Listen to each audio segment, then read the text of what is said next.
열왕기하 3장 말씀이었습니다. 오늘 이 말씀을 가지고 두려워하지 말고 끝까지 붙들라라는 제목으로 같이 함께 말씀을 나누겠습니다. 오늘 이제 말씀을 보면 북이스라엘과 남유다가 서로 연합을 해서 모압을 징벌하는 내용을 기록하고 있는데요. 이 아합 왕이 죽고 나서 모압이 북이스라엘을 배반을 합니다.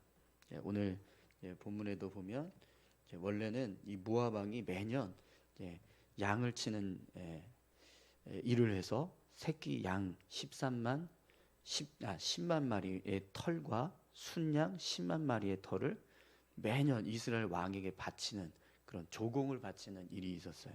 그런데 이걸 아합 왕이 죽은 이후부터는 하지 않게 되는 거죠. 내가 조공을 바치지 않겠다 이렇게 해서 모압 왕이 북이스라엘 왕을 배신하는 그런 일이 일어났습니다.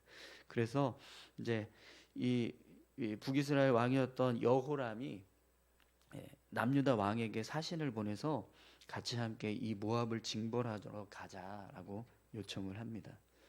그런데 이 여호사밧 왕이 남유다의 왕이었던 여호사밧 왕이 그걸 거절하지 않고 같이 연합을 해서 이제 이 모압을 징벌하기 위해 가요. 그런데 여러분 오늘 본문에 보면 어떤 일이 벌어지죠?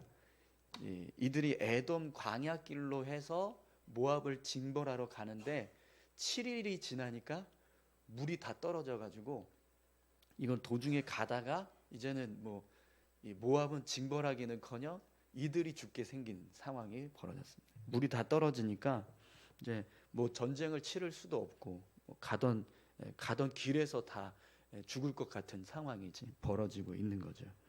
그래서 돌아가야 될지 아니면 더 나아가야 될지 이걸 결정해야 되는 순간이 오게 돼요.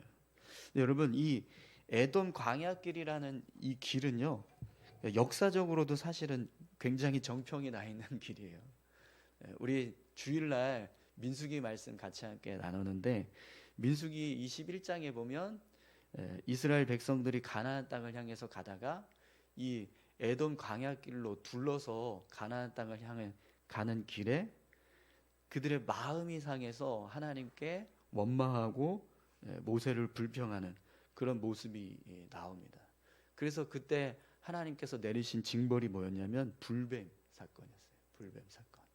주일날 우리 21장 같이 함께 나눴을 때 아마 보신 분들은 그 내용이 생각나실 겁니다. 그 길이 에돔 광야 길이었어요. 그러니까 이 에돔 광야 길이 굉장히 척박하고 통과하기 쉽지 않은 그런 험난한 길이었는데 이 길을 하필이면 선택을 해서 모압을 징벌하러 갔던 거죠. 그러니까 그 길을 통과하는 과정이 너무 어려워서 이 북이스라엘과 남유다 연합군들도 결국에는 물이 다 떨어지는 바람에 이제 죽을 위기의 상황 가운데 이제 놓여진 거죠.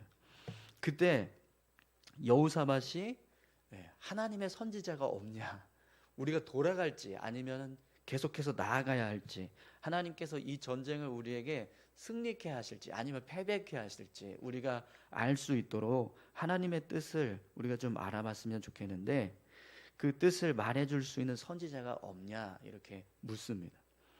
그러니까 오늘 본문에 보면 이스라엘 왕의 신하 중에 한 사람이 여기에 누가 있다고 말하죠? 엘리야의 손에 물을 붓던 엘리사가 있습니다. 이렇게 이야기를 해요. 11절 말씀 한번 보시겠어요? 11절. 여호사밧이 이르되 우리가 여호와께 물을 만한 여호와의 선지자가 여기 없느냐 하는지라. 이스라엘 왕의 신하들 중에 한 사람이 대답하여 이르되 전에 엘리야의 손에 물을 붓던 사밧의 아들 엘리사가 여기 있나이다 하니. 아멘. 여러분 이 말씀을 보면 어제 왜 북이스라엘 사람들과 또 엘리야의 그 제자들이 엘리사를 그렇게 무시하고 조롱했는지 그 이유를 알게 돼요. 엘리사는 어떤 사람이었냐면 지금 이스라엘 신하의 표현으로 따지면 엘리야의 손에 물을 붓는 종인 거예요. 그러니까 이스라엘 백성들은요 엘리사가 항상 엘리야를 따라다니는 모습을 봤는데 그 모습이 어떤 모습이었냐면 그냥 그 옆에서 시종드는 종처럼 보였던 거예요. 물 갖고 와 그러면 엘리사가 가서 물 가져와서 손에다 물 부어드리고 손 닦아드리고 발 닦아드리고 시중이란 시중은 다 들었던 그 엘리사가 지금 여기에 있다 이렇게 이야기를 하는 거죠. 그러니까 여러분 평상시에 엘리야가 이 북이스라엘 선지자로 있을 때 엘리사가 그 엘리야의 종처럼 그렇게 시종드는 사람의 모습을 보였으니 이스라엘 백성들이 나중에 엘리사가 하나님의 선지자로 세워졌을 때는요 어떻게 보일까요? 뭐 똑같죠. 그냥 종인 거죠. 예.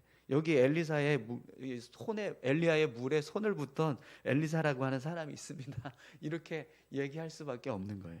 그러니까 어제 왜 이 막 애들이 나와서 막 대머리에 올라가라 막 이런 조롱을 하고 또 엘리야의 제자들이 엘리사의 말을 듣지 않고 우리가 막 부끄럽게 할 만큼 강청해서 엘리야를 찾으러 갔었는지 그 이유가 여기에 있는 겁니다. 왜 그랬는지 이제 이해가 되시죠? 네. 그래서 어쨌든 이제 엘리사를 부르게 돼요. 근데 엘리사가 어떤 말을 하는가 한번 보시겠어요? 여러분 13절입니다. 엘리사가 이스라엘 왕에게 이르되 내가 당신과 무슨 상관이 있나이까? 당신의 부친의 선지자들과 당신의 모친의 선지자들에게로 가소서 하니 이스라엘 왕이 그에게 이르되 그렇지 아니하니이다. 여호와께서 이 세 왕을 불러 모아 모압의 손에 넘기려 하시나이다 하니라. 아멘. 네. 여러분 엘리사가 하는 말을 한번 들어보세요. 하나님의 선지자를 한번 불러오라. 하나님의 뜻을 좀 우리가 알았으면 좋겠다 해서 왕이 신하를 보내서 엘리사를 불러왔습니다. 그럼 여러분 엘리사가 왜 불렀냐? 무엇 때문에 불렀냐? 나에게 뭘 원하냐? 이렇게 이야기해야 되는데 그게 아니고 뭐라고 말해요? 내가 당신과 무슨 상관이 있기에 당신의 부친의 선지자와 당신의 모친의 선지자들에게나 가서 묻지 왜 나를 불렀냐 이렇게 말합니다. 여러분 아무리 선지자라고 하지만 그래도 왕이 지금 불렀으면 왜 불렀냐 이렇게 물어보고 뭐 때문에 불렀냐 뭘 필요하냐 이렇게 말해주는 것이 좀 부드러운 상황이 되지 않겠습니까? 그런데 다짜고짜 와서 한다는 말이 아니 당신과 내가 무슨 상관이 있는데 날 불러서 뭘 물으려고 하냐. 아버지가 찾던 그 거짓 선지자들 또 어머니가 찾던 그 바알의 선지자들 그들한테 나가서 물어보지 왜 날 불러서 물어보려고 하냐 이렇게 이야기하는 거예요. 여러분 이 말을 들었을 때 이 여호람 왕이 얼마나 기분이 나빴을까요? 네, 그죠? 굉장히 기분이 나빴을 것 같아요. 그런데 오늘 이 여호람 왕이 어떻게 말하는지 보십시오. 그렇지 아니하니이다. 여호와께서 이 세 왕을 불러 모아 모압의 손에 넘기려 하시나이다 하니라. 이 여호람이요 끝까지 지금 엘리사에게 도움을 요청하고 하나님의 뜻을 좀 알려주십시오 이렇게 이야기하는 겁니다. 그런데 엘리사가 또 뭐라고 말하는지 한번 보세요. 14절입니다. 엘리사가 이르되 내가 섬기는 만군의 여호와께서 살아계심을 두고 맹세하노니 내가 만일 유다의 왕 여호사밧의 얼굴을 봄이 아니면 그 앞에서 당신을 향하지도 아니하고 보지도 아니하였으리이다. 아멘. 네. 여러분 여호람 왕에게 지금 뭐라고 이야기하는 거예요? 여호사밧 아니었으면 난 여기 오지도 않았고 당신은 보지도 않았을 겁니다. 이렇게 이야기해요. 근데 그걸 또 어떤 식으로 말합니까? 내가 섬기는 만군의 여호와께서 살아계심을 두고 맹세하노니 이렇게 이야기해요. 하나님의 이름으로 내가 맹세하는데 내가 사실은 여호사밧 왕이 불렀으니까 내가 여기 왔지 당신이 나를 불렀다면 나는 오지도 않았을 거다 이렇게 이야기하는 거예요. 그럼 이 말을 들었을 때 여호람이 어땠을까요? 싫으면 가 이렇게 했을 것 같아요. 마음이 상해서 삐껴서 그래 그럼 가 이러고 말았을지도 모르겠어요.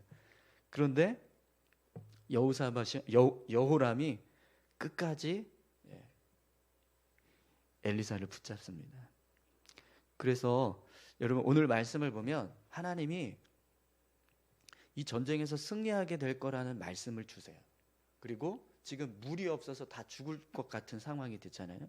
하나님이 물을 주시겠다라고 약속을 하십니다.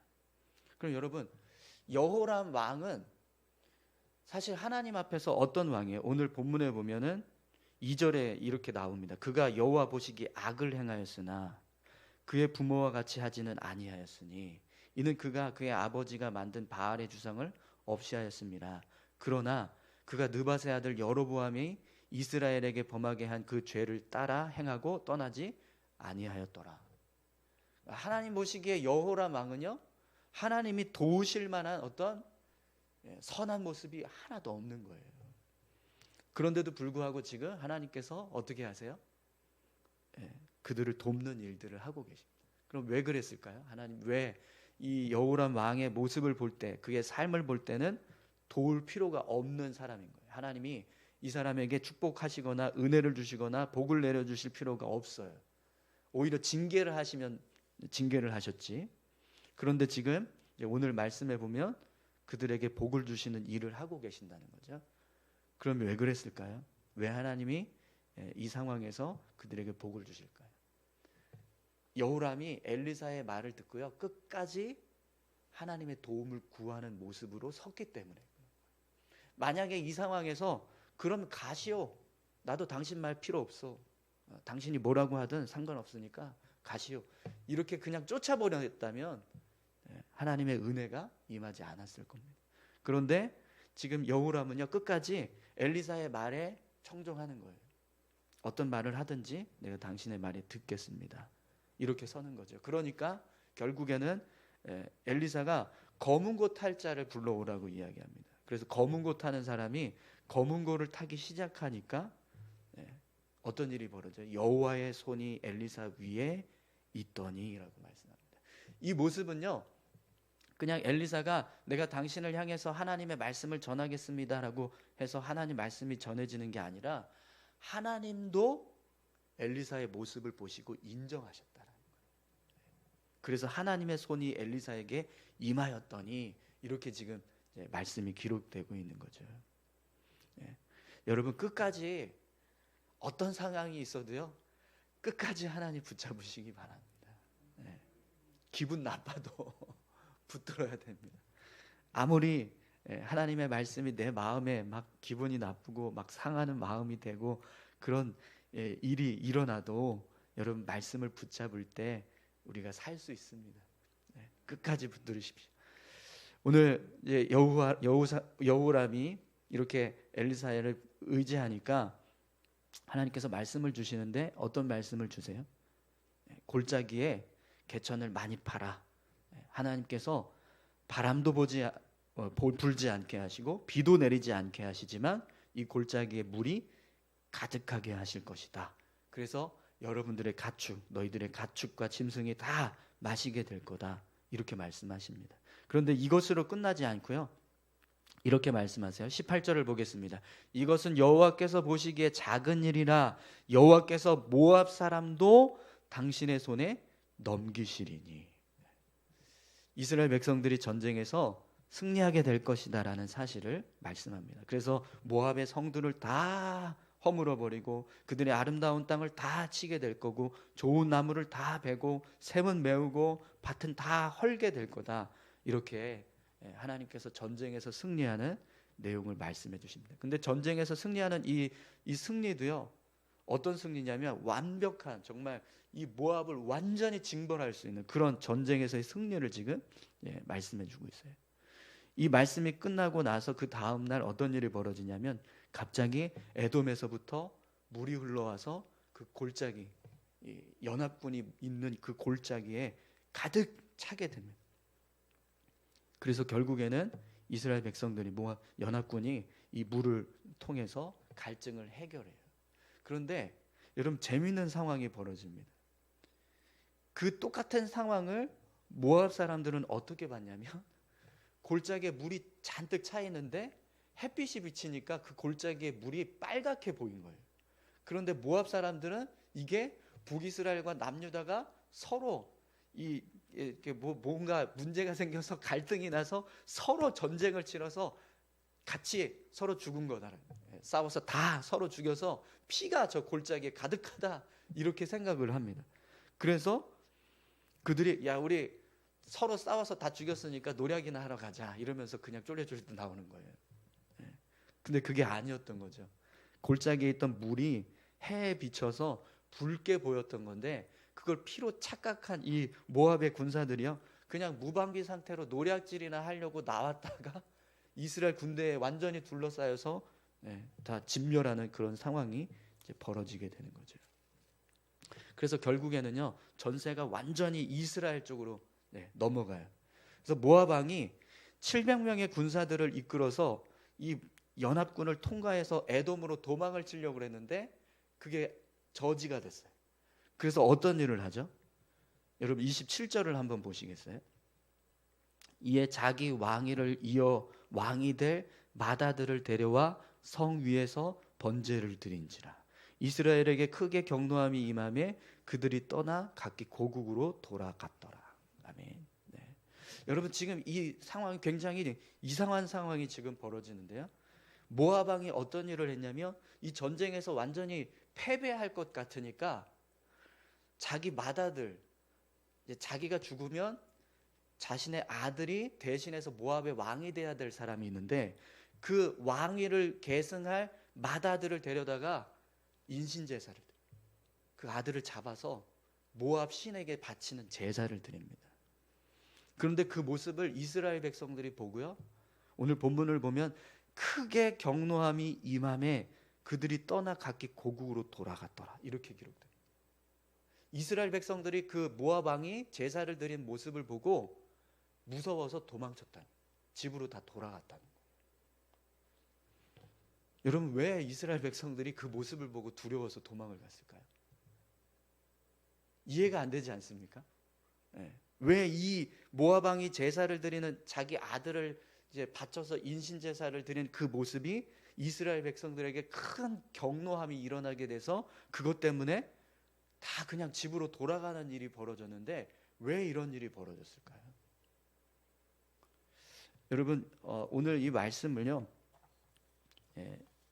우리가 지금 보고 있는 이 이제 개역 개정판을 보면 조금 이렇게 좀 이해하기가 쉽지 않지만 조금 더 이렇게 편하게 번역을 한 성경들을 보면 이들이 두려워했다라고 이야기합니다. 현대인의 성경은요 이렇게 번역을 하고 있어요. 모압 왕은 전세가 불리한 것을 보고 칼을 찬 자가 자기 부하 700명과 함께 적진을 뚫고 에돔 왕이 있는 쪽으로 탈출하려고 하였으나 실패하였다. 그러자 그는 자기 뒤에 이어 왕이 될 맏아들을 잡아다가 성벽 위에서 불로 태워 모압 신에게 제사를 드렸다. 이것을 본 이스라엘 연합군들은 자기들에게 내릴 재앙을 생각하고 두려워서 그 성에서 물러나와 모두 자기 나라로 돌아갔다. 현대인의 성경은 이렇게 번역을 합니다. 그러니까 이스라엘 백성들이 이 모압 왕이 자기 아들을 그 모압 신에게 제사하는 그 모습을 보고 이스라엘 백성들 마음에요, 그것 때문에 혹시 재앙이 일어날까 봐 두려워서 집으로 돌아갔다는 거예요. 여러분 왜 이런 생각을 이스라엘 백성들이 하게 되었을까요? 사실은 이스라엘 백성들 중에도요 모압 신을 섬기는 사람들이 있었다. 이 연합군 안에도 모압 신을 향해서 제사를 드리고 모압 신이 우리의 신이다라고 생각하면서 살던 사람들이 있었다라는 거예요. 그러니까 그들이 볼 때는요, 모압 왕이 모압을 섬기는 그 신에게 자기 아들을 바쳐서 제사를 드리는 그 모습이 얼마나 충격적이었겠어요. 얼마나 두려운 상황이었겠어요. 야, 이거 모압의 신이 진노해서 우리를 징벌하면 어떻게 하냐, 이런 마음이 드니까 다 도망쳤다는 거예요. 네, 여러분 너무 웃기지 않습니까? 지금 앞에서 어떤 일이 있었죠? 하나님이 골짜기에 물이 없는데 물을 부어주셔서 그들이 다 살았어요. 그리고 모압과의 전쟁에서도 하나님이 도우셔서 이들을 다 징벌하는 일을 하셨단 말이에요. 그런데 이스라엘 백성들은요, 그 하나님을 의지해서 담대히 나아가는 게 아니라 모압 신이 임할까봐, 모압 신이 진노할까봐 도망치자 그러고 도망가 버리는 상황이 벌어졌다는 거예요. 그러니까 결국에는 이스라엘 백성들이 끝까지 하나님을 붙잡지 못하고 있는 상황이 벌어지게 되더라는 거죠. 지금 이게 북이스라엘의 영적인 상태예요. 남유다의 영적인 상태고요. 하나님을 두려워하고 하나님을 의지해서 나아가야 될 백성들이 모압의 신을 두려워해서 도망치는 일이 벌어진 겁니다. 여러분, 만약 이 이스라엘 연합군이요, 하나님을 의지하고 하나님을 담대하게 신뢰하면서 나아가는 사람들이었다면, 아무리 모압 왕이 모압 신에게 제사를 드리는 일을 하더라도 그게 뭐가 두려울 게 있겠습니까? 그죠? 두려울 일이 아닌 거예요. 그거는 사실은 네가 아무리 그런 제사를 드려봐라, 그 모압 신이 살아서 역사하는가? 우리 하나님, 우리가 믿는 하나님이야말로 이 세상을 주관하시고 다스리시는 하나님인데 뭐가 두렵냐? 더 진격을 했을 겁니다. 근데 그들이 무서워서 도망을 쳤다는 거예요. 끝까지 하나님을 신뢰하지 못했다라는 거죠. 왕은 그래도 어떻게 해서든지 하나님을 신뢰해서 이 전쟁에서 승리하려고 하는데 백성들이 따라주지 않는 거예요. 네. 여러분, 우리가 하나님을 믿는다고 하면서 때로는요, 세상의 것들을 의지할 때가 참 많습니다. 우리 이사 가는데 이사하면서 손 없는 날 뭐 그런 게 어딨어, 막 그러면서 이사 다 해놓고 비가 왔더니 손 없는 날 인사해서 비가 왔나? 뭐 이렇게 생각한다. 새해가 되면 무슨 토정비결이야 예수 믿는 사람이, 그러면서 오늘의 운세 펼쳐놓고 보고 있고, 그렇게 우리가 은연중에 아니라고 하면서 그걸 생각하고 그걸 의지하려고 하는 우리의 모습들이 있을 수 있다는 거예요. 여러분 어떠십니까? 하나님을 의지하기로 결단했다면요, 우리는 끝까지 하나님을 붙잡기 위해서 힘써야, 어떤 상황이 벌어지더라도. 사주팔자 그게 무슨 상관이냐 그러면서 신경 쓰고 있는 거예요.